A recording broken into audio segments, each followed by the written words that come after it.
जय हिंद स्टूडेंट्स, स्वागत है आप सभी का आपके अपने YouTube चैनल अर्जुन मैथ्स 1 में। आज हम लोग परमुटेशन कॉम्बिनेशन की पार्ट 4 लेकर आए हैं, आपके साथ साझा करेंगे इसको। और हमने पिछले वाले पार्ट्स में पढ़ा था कि किसी भी नंबर्स को हम कैसे बनाते हैं। अगर हमको नंबर दिया है 0 to 9 तो हम कैसे संख्याओं को बनाएंगे, ऑड नंबर कितने बनेंगे, इवन नंबर कितने होंगे, कौन सा डिविजिबल बाई 5 होगा, इन सारी चीज़ों को हमने पढ़ा था। और हमने अगर वर्ड दिया है उसके अक्षरों को अरेंज कर कम्युनिकेट करके कितने और शब्द बनाए जा सकते हैं, रैंक कैसे निकाली जाती है, कौन सा शब्द डिक्शनरी में किस रैंक के पे आएगा और उसके पीछे कितने शब्द होंगे, ये सारी चीज़ें हमने पिछले वाले वीडियोस पे जानी थी। और आज हम एक नई वीडियो पर चर्चा करेंगे जिसमें टॉपिक होगा आपका परमुटेशन कॉम्बिनेशन की। परमुटेशंस क्या है, कॉम्बिनेशन क्या है, कहाँ पर ये यूज होते हैं, इसके बारे में जानेंगे। और किसी भी फैक्टोरियल में कितनी बार कोई प्राइम नंबर्स आता है, उसका एक्सपोनेंट क्या है, और नंबर ऑफ जीरोस क्या होंगे फैक्टोरियल में, इन सभी चीज़ों पे आज हम चर्चा करेंगे। तो चलिए स्टार्ट करते हैं वीडियो। सबसे पहला टॉपिक है कि exponent of prime number in factorial N.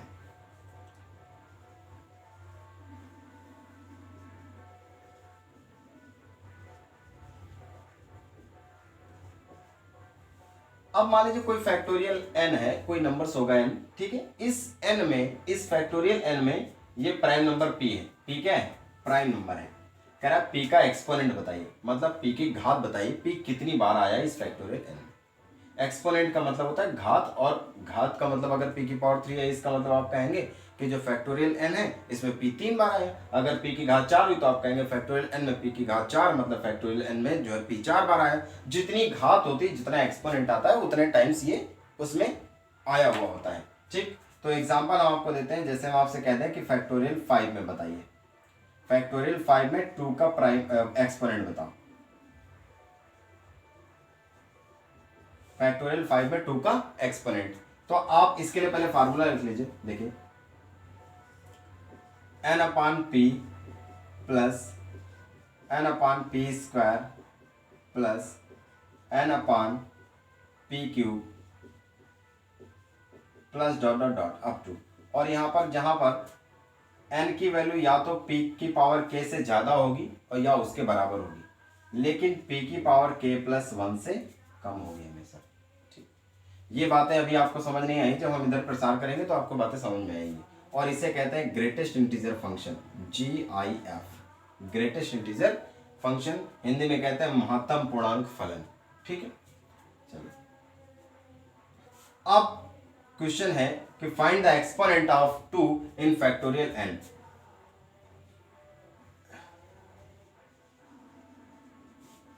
Exponent of 2 in factorial n, factorial n नहीं, सॉरी, फैक्टोरियल 5, ठीक है। n में तो निकाल नहीं सकता वैसे, फैक्टोरियल 5 में। तो आप क्या करेंगे, n की वैल्यू कितनी आई अब 5 बटे p की वैल्यू कितनी आई 2, प्लस n तो 5 ही रहना है, p स्क्वायर मतलब 2 की पावर 2 4 हो गया, ठीक, प्लस 5 अपान पी क्यूब मतलब 2 की पावर 3 मतलब हुआ 8। अब इसके आगे और भी लिया जा सकता है, ये आगे और भी जाएगा, लेकिन अब आगे लिया क्यों नहीं जाएगा, इसको भी नहीं लिया जाएगा। कारण देखिए, अगर आप इसमें भाग लगाएंगे तो 2.5 आएगा, कोई नंबर आएगा। इसमें आप भाग लगाएंगे तो 1 पॉइंट समथिंग आएगा, कोई इंटीजर कोई नंबर आएगा। जब आप इसमें भाग लगाएंगे, देखिए 0 पॉइंट समथिंग आ रहा है, 0 पॉइंट समथिंग आएगा। और 0 पॉइंट समथिंग अगर इंटीजर में लिखा हुआ है तो आप कहेंगे ये बाहर तो 0 ही देना, इसका मतलब आगे भी जो आएगा वो हर बड़ा होता चला जाएगा। अगली बार हर 16 होगा, फिर 32 होगा, फिर 64 होगा, और 16 का भाग 5 में लगाएंगे तब भी 0 ही आना है ना। आगे जितने भी इंटीजर्स आएंगे उन सबकी वैल्यू 0 होगी, इसलिए हम आगे का नहीं लेते, छोड़ देते हैं, ठीक है। तो इसको सॉल्व करते हैं। देखिए,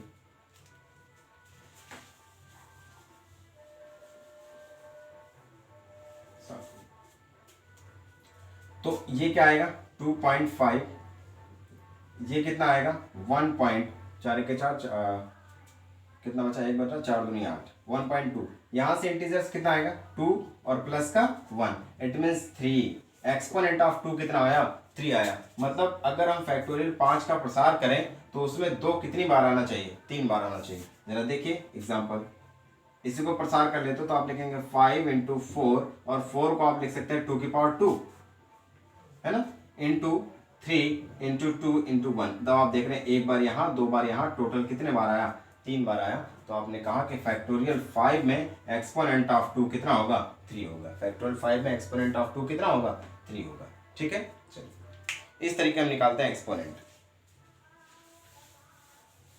मैं कुछ और एग्जांपल लेता हूं, देखिए ये छोटा सा एग्जांपल है, एक बड़ा एग्जांपल लेते हैं। Find the exponent of prime 7 in factorial 100। क्योंकि उस 5 का तो फैक्टोरियल 5 का आपने प्रसार किया, लेकिन आप इस फैक्टोरियल 100 का प्रसार नहीं करेंगे। आप ये नहीं करेंगे, आप कर नहीं पाएंगे, आप कर सकते हैं लेकिन आप प्रसार करेंगे नहीं, क्योंकि ये एक बहुत लेंथी मेथड होगा इसको सॉल्व करने के लिए। हम अब देखते हैं कि फैक्टोरियल 100 में 7 कितनी बार आएगा, मतलब इसका एक्सपोनेंट क्या होगा। ठीक, देखिए 100/7 प्लस का इधर 100/7 का स्क्वायर प्लस इधर 100/7 का क्यूब प्लस। अब आप सोच रहे हैं साहब आप बार बार 3 तक ले जाते हैं उसके बाद छोड़ देते हैं, नहीं, आप 4 तक ले जाओ उसके बाद छोड़ो, क्योंकि आगे छोड़ना ही है, इसको मुझे छोड़ना ही है। मैं आपको सिर्फ बताना चाहता हूं कि छोड़ा क्यों जा रहा है। ठीक, कहां तक ले जाएंगे, अब इसको नहीं कर रहे हैं, छोड़ देते हैं। अब यहां से 7 का भाग लगाइए, क्योंकि देखिए 7 का क्यूब जो है 100 से ज्यादा हो जाएगा, 343 होगा। ठीक है, 7 का भाग लगाइए, 7 1 के 7, फिर से 3 बचा, 7 चौको 28.2 बचा, और 7 दूनी 14 प्लस अभी 49 दूनी 98। ठीक, 2 बचा, 0 2 ऐसा आएगा लगभग। ठीक, अभी आप इसका इंटीजर निकालेंगे, कितना आएगा, 14। इसका इंटीजर कितना आएगा, 14 प्लस इससे इंटीजर निकालेंगे कितना आएगा, 2। तो आप कहेंगे टोटल वैल्यू कितनी आई, 16। तो आप कहेंगे अगर हम फैक्टोरियल 100 का प्रसार करेंगे तो एक्सपोनेंट ऑफ 7 कितनी आएगी, 16। इट मींस फैक्टोरियल 100 के प्रसार में जो 7 है वो 16 बार आएगा। कितनी बार आएगा, 16 बार। अभी हमने फैक्टोरियल 5 का प्रसार करके आपको बताया था। ठीक, वैसे ही इसका भी आएगा।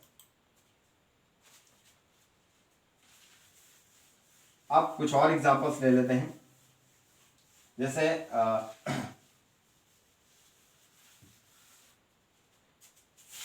Find the exponent of 2 in factorial 20। ठीक, फैक्टोरियल 20 में आपको 2 का एक्सपोनेंट ज्ञात करना है, तो आप क्या करेंगे, फिर से वही फार्मूला 20/2 प्लस 20/2 का स्क्वायर प्लस 20/2 का क्यूब। देखिए अभी सब छोटा चल रहा है, प्लस 20/2 की पावर 4, अभी 16 तक आया है, प्लस 20/2 का क्यूब, सॉरी 2 की पावर 5 क्यूब नहीं। देखिए ये कितना आया, 10 आया, प्लस ये कितना है, 2 की पावर 2 मतलब 4, 4 से भाग लगे, 4 पंचे 20, 5 आया, प्लस अब आप इसको अगर कैलकुलेट करेंगे तो ये 8 है, और 20 में 8 से भाग लगाएंगे, 8 दूनी 16, 4 बचा, और 8 चौको 32, या 8 पंचे 40। ठीक, अच्छा इधर देखिए ये 2 की पावर 4, 16 हुआ, 16 में 20 से भाग लगाएंगे तो 16 1 के 16.4 बचा, और 16 दूनी 32, प्लस इसका तो 0 ही आ जाना है, छोड़ देना है। ठीक, ग्रेटेस्ट इंटीजर यहाँ से कितना आएगा, 5 आएगा, यहाँ से कितना, सॉरी 10 आएगा, यहाँ से कितना आएगा 5, यहाँ से कितना आएगा 2 प्लस 1 प्लस ये तो 0 ही छोड़ दो इसको, तो कितना होगा 10 5 15, 15 2 17, 1 18। तो आप कहेंगे फैक्टोरियल अगर हम 20 का प्रसार करेंगे तो उसमें जो 2 है वो 18 बार आएगा, इसका मतलब एक्सपोनेंट ऑफ 2 इक्वल्स टू 18। ठीक, 2 का एक्सपोनेंट कितना आया इसमें, 2 का आया 18, एक्सपोनेंट ऑफ 2 कितना आया, 18 आया। ठीक, अब अगर हम आपसे कह दें कि अभी इसी में बता दो एक्सपोनेंट ऑफ 5 कितना होगा, एक्सपोनेंट ऑफ 5, 2 का एक्सपोनेंट कितना आया, 2 का एक्सपोनेंट आया 18, मतलब 2 का घातांक 18 आया। ठीक, इसमें अब हम आपसे कहते हैं कि बताइए फैक्टोरियल 20 में 5 का एक्सपोनेंट क्या होगा, तो आप कहेंगे कि 20/5 प्लस 20/5 का स्क्वायर, ये तो लिया नहीं जाएगा क्योंकि ज़्यादा हो गया। आप कहेंगे 20/5 मीन्स ग्रेटेस्ट इंटीजर 4, बाहर निकल के आएगा 4, तो आप कहेंगे exponent of 5 is equals to 4। मतलब 5 का जो घातांक होगा वो कितना होगा, 4 होगा। इस फैक्टोरियल 20 में जो 5 है वो 4 बार आएगा। कितनी बार आएगा, 4 बार। ठीक, ये तो हुआ प्राइम नंबर की बातें। किसकी, प्राइम नंबर की। जब ये 5 प्राइम नंबर था हमने निकाल लिया, 2 प्राइम नंबर था हमने निकाल लिया। अब मान लीजिए अगर नंबर्स प्राइम ना हो, ठीक, तब कैसे निकालेंगे। जैसे आपसे कोई कह देता कि बताइए 10 का एक्सपोनेंट क्या होगा, फैक्टोरियल 20 में, ये प्राइम हटा दीजिए आप, ठीक, तो आप कहेंगे एक्सपोनेंट ऑफ 10 इन फैक्टोरियल 20।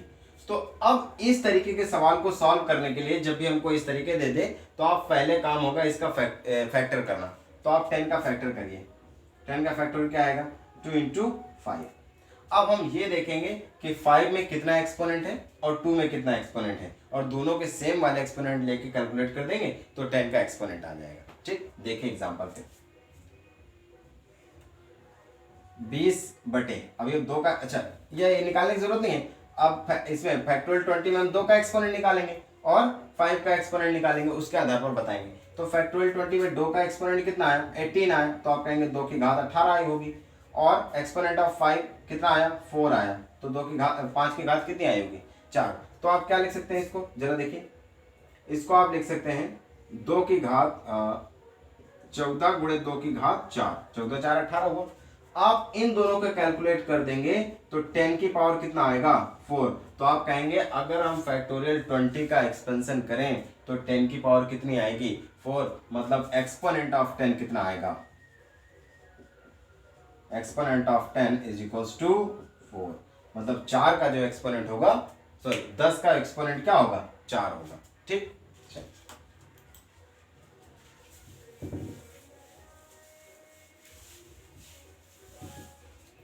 अब हम लोग आते हैं अगले क्वेश्चन पे। अगला क्वेश्चन है कि number of zeros in factorial n, how many number of zeros, या find the number of zeros in factorial n।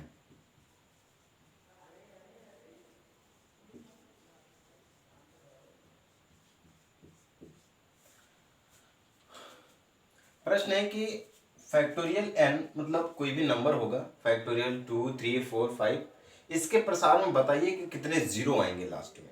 ठीक, जैसे मैं आपसे कहूं कि फैक्टोरियल 5, इसका प्रसार करिए, तो आप लिखेंगे 5 इंटू 4 इंटू 3 इंटू 2 इंटू 1, मतलब 5 को 20, 20 60, 60 दूनी 120, 120।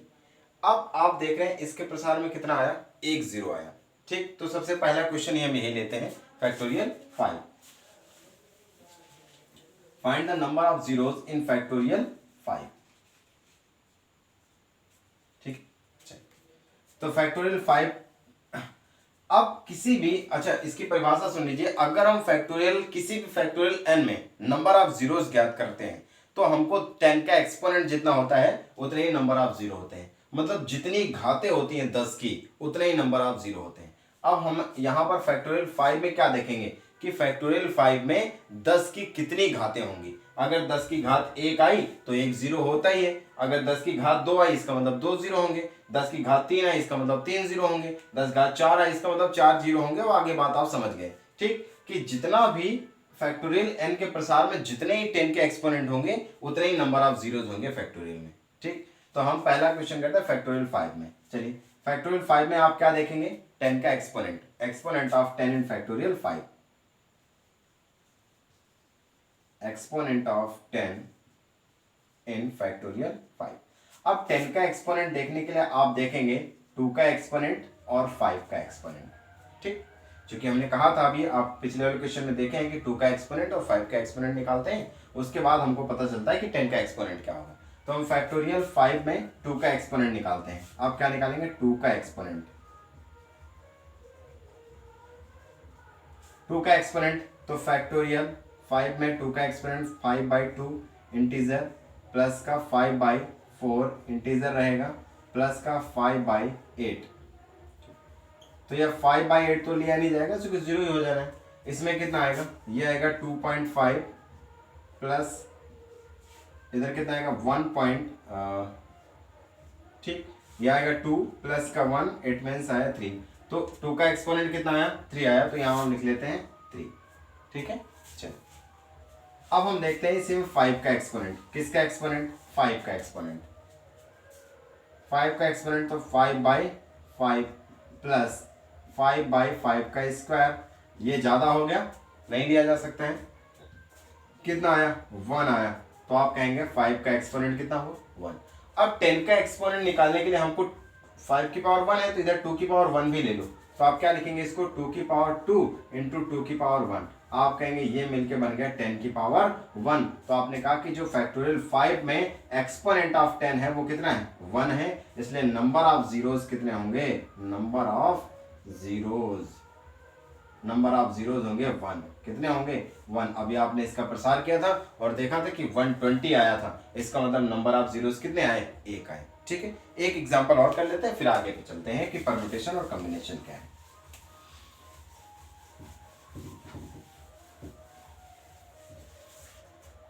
एग्जांपल है फैक्टोरियल 15। फैक्टोरियल 15 में नंबर ऑफ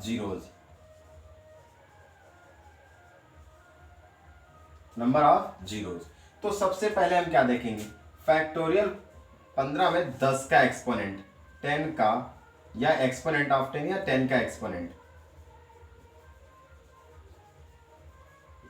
10 का एक्सपोनेंट देखने के लिए आप इसका फैक्टर करेंगे और फैक्टर में आएगा 2 और 5। ठीक, चलिए तो 2 का एक्सपोनेंट देखिए, पहला काम होगा 2 का एक्सपोनेंट।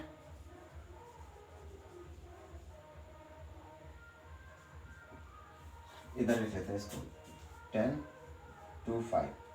2 का एक्सपोनेंट देखिए फैक्टोरियल 15 में, तो यह 15/2 प्लस 15/4 मतलब 2 का स्क्वायर प्लस 15/8 मतलब 2 का क्यूब प्लस 15/16 मतलब 2 की पावर 4।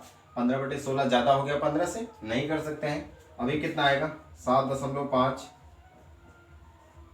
प्लस 4 3 12.4 7 28 प्लस 8 1 8 दशमलव 7 बचा, 8 8 64।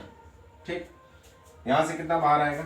7 प्लस इंटीजर कितना आएगा? 3 प्लस इंटीजर 1, 7 3 10 11। ठीक है, कितना आया? 11, मतलब 2 का एक्सपोनेंट आ गया 11। अब हम देखते हैं 5 का एक्सपोनेंट इसी के प्रसार में।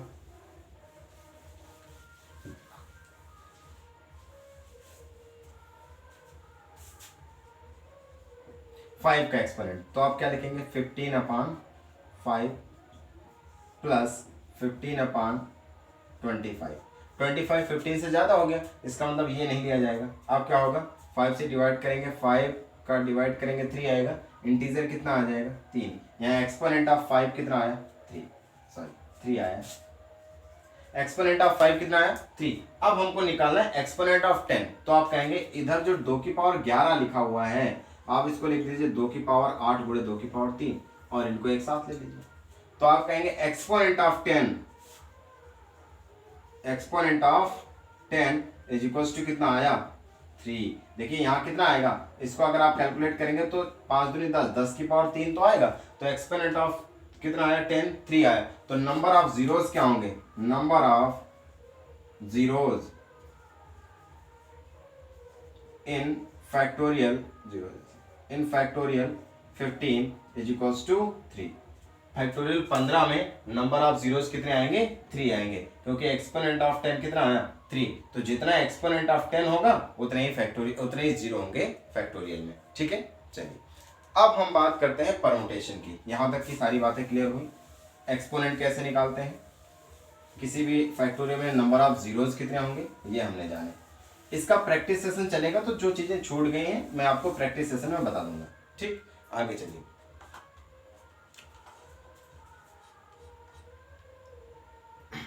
अब हम बात करते हैं परमुटेशन की। किसकी? परमुटेशन की। देखिए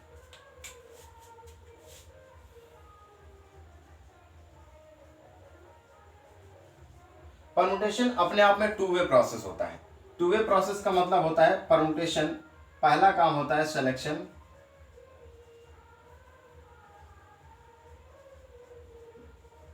दूसरा काम होता है अरेंजमेंट। पहला काम होता है सिलेक्शन और दूसरा काम होता है अरेंजमेंट। पहले जान लीजिए परमुटेशन के बारे में। जैसे मान लीजिए आपको कुछ किताबों को आपसे किसी ने कह दिया कि कुछ आपके पास मैथ्स की, कुछ फिजिक्स है और कुछ इंग्लिश है, इन किताबों को अरेंज करना है, तो आप पहले क्या करेंगे? अब ऐसे थोड़े अरेंज करेंगे फिजिक्स केमिस्ट्री मैथ का भी रखो, फिजिक्स फिर रखो केमिस्ट्री फिर मैथ रख दो, ऐसा नहीं अरेंज करेंगे। आप कहेंगे पहले मैथ रखिए फिर फिजिक्स रखिए फिर केमिस्ट्री रखिए, या आप कह सकते हैं कि पहले फिजिक्स रखिए फिर मैथ रखिए फिर केमिस्ट्री रखिए। मतलब आप किसी सीक्वेंस में अरेंज करेंगे, और सीक्वेंस में अरेंज करने के लिए आप पहले चुनेंगे। आप या तो पहले मैथ चुनेंगे, या तो पहले केमिस्ट्री चुनेंगे, या तो पहले फिजिक्स चुनेंगे। मतलब आप तीनों में से कोई एक चुनेंगे, उसके बाद सीक्वेंस लगाएंगे। तो पहला काम होता है सिलेक्शन का कि आप सेलेक्ट करते हैं, उसके बाद काम होता है अरेंजमेंट का, आप उसको अरेंज करते हैं। ठीक, इसी को अगर हम परमुटेशन की भाषा में कहें तो आप कहेंगे कि n अगर वस्तुएं हैं, इनमें से r वस्तुओं को अरेंज करना है, तो आप कहेंगे तरीके होंगे फैक्ट NPR। कितने तरीके होंगे? NPR। अब ये आया कैसे? ठीक, देखिए, क्योंकि हमने NPR कहा, इन दोनों की बात तो करी ही नहीं। अब हम बात करते हैं, अगर मान लीजिए n वस्तुएं हैं, कितनी वस्तुएं हैं? n वस्तुएं हैं, और n में से आपको r वस्तुएं लेनी है। चलिए मैं आपको एग्जांपल के तौर पर समझाता हूं, पहले बाद में फार्मूला लिखता हूं। जैसे मान लीजिए यहां पर 3 बुक्स हैं, B1 B2 B3। ठीक, कह दो किताबों को लेकर कितने प्रकार से क्रमचय बनाए जा सकते हैं या कितने क्रमचय पॉसिबल है? तो आप कहेंगे 2 किताबों को लिखना है 3 में से, तो 3p2। इसका मतलब या 3p2 NPR का फार्मूला आप देख लीजिए। NPR बराबर होता है फैक्टोरियल n अपान फैक्टोरियल n माइनस r। लेकिन आपको करना इससे नहीं है, फार्मूला आप जान लीजिए सिर्फ। ठीक, तो 3p2 का मतलब 3 को 2 बार खोल दिए, एक एक घटा के, 3 दूनी 6, वैल्यू कितनी आ गई? 6। 3 को 2 बार, इसी को सीख लीजिए। अच्छा, अगर मान लीजिए लिखा होता 4p1, तो आप कहेंगे 4 को एक बार, आंसर आएगा 4। अगर यहीं पर लिखा होता 4p, इधर देखिए 4p3, तो आप कहते हैं 4 को 3 बार, 4 को 3 बार, और हर बार एक एक घटा करके 4, अब एक घटाइए 3, फिर एक घटाइए 2, 4 3 12 दूनी 24, आंसर आ जाएगा। ठीक है, तो अगर इस तरीके लिखा है तो आप इसे सॉल्व कर सकते हैं। ऐसे एनसीआर में भी सॉल्व करेंगे, वो हम आपको आगे बताएंगे। देखिए कितना आया आंसर? 6 आया। अब हम बात करते हैं जो भी हमने आपको लैंग्वेज बताई सिलेक्शन और अरेंजमेंट की। पहले आप क्या करेंगे? 3 में से 2 वस्तुओं को चुनेंगे। तो चुनने के तरीके हुए 3C2। 3 में से 2 को हमने चुन लिया। अब इन दो, आपने जो 2 चुनी उनको अरेंज करेंगे। तो आपने कहा इन 2 को अरेंज करने के तरीके फैक्टोरियल 2 और फैक्टोरियल 2, यही किसके बराबर होता है? 3p2 के बराबर हो जाएगा। ठीक है, देखिए कैलकुलेट करिए। तो 3C2 का मतलब होता है 3 को 2 बार और 2 को 2 बार। यहाँ NPR में क्या होता है? ऊपर वाले को ही लिखना होता है नीचे वाले के बराबर, और नीचे इसमें क्या होता है? नीचे वाले को भी उतनी बार जितना नीचे लिखा है, और नीचे वाले को तो वैसे लिखना है। अगर आप नहीं समझ पा रहे नीचे वाला ऊपर वाला, तो देखिए इधर 3 को 2 बार लिखना है, मतलब 3 गुणे 2, और हर बार एक एक कम करके, और 2 को भी कितना लिखना है? 2 बार, एक एक कम करके, तो 2 गुणे 1। फैक्टोरियल 2 आप जानते हैं 2 इंटू 1 होता है। ये कैलकुलेट हो जाए करेंगे तो कट जाएगा, कितना आया? 6। आंसर कितना आ गया? 6। इसको भी सॉल्व करना सीख लीजिए। जैसे मान लीजिए लिखा होता कि 3 हटाओ, बार बार 3 लेना है क्या? 7C2। अबे 2 क्यों? 3 लो, 7C3। 7C3 का मतलब हुआ 7 को 3 बार, 7 गुणे 6 गुणे 5, और 3 को 3 बार, 3 गुणे 2 गुणे 1।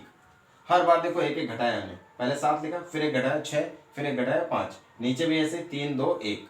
ठीक, कैलकुलेट करेंगे, 3 दूनी 6, कट गया, वैल्यू कितनी आ गई? 35। वैल्यू कितनी आ गई? 35। ठीक है, चलिए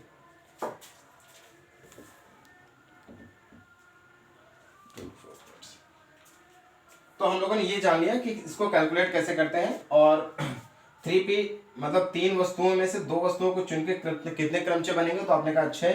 इस तरीके भी अगर आप लगाएंगे तो वैल्यू कितनी आएगी? 6। तरीका यही होता है, बाकी आप लगाते इस तरीके है ना, आता यहां से है। अब देखते हैं अगर n होता तो कैसे आता, फार्मूला आया कैसे होगा। ठीक,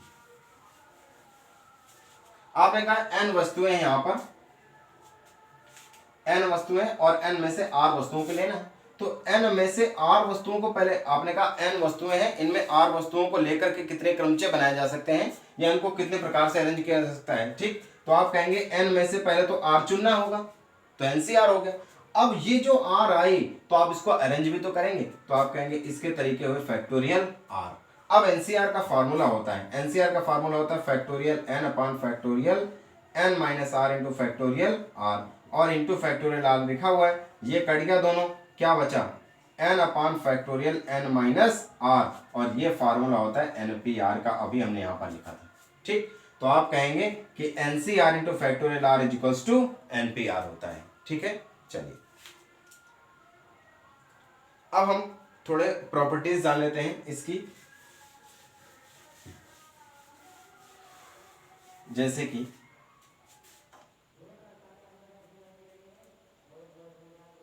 एनपीआर का फार्मूला हमने जान लिया है, और एनपी0 की वैल्यू ये अच्छा एन पहले हम जान लेते हैं कि एनपीआर की वैल्यू, अच्छा एनपीआर की वैल्यू तो हमने आपको बता दी। ठीक, एनपी0 की वैल्यू अगर हमको निकालना है एनपी0, तो एनपी0 के लिए आप क्या लिखेंगे factorial N upon factorial N minus R, it means factorial N minus 0, ये बचेगा factorial N upon factorial N, value कितनी आएगी 1, तो हम इनडायरेक्टली कह रहे हैं कि एनपी0 की वैल्यू 1 होनी चाहिए। ऐसे ही एनपी1 की वैल्यू बात करें तो एनपी1 में क्या होगा, ठीक, factorial N upon factorial N minus R मतलब 1।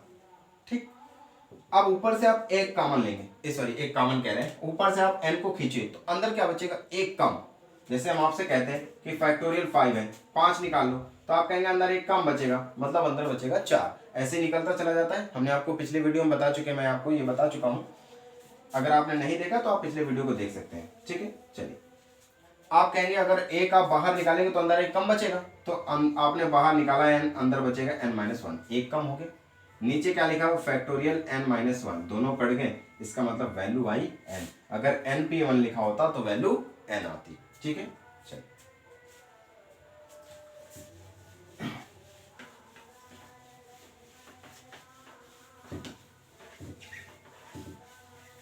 अब हम आगे क्वेश्चन करते हैं, और आगे क्वेश्चन करने से पहले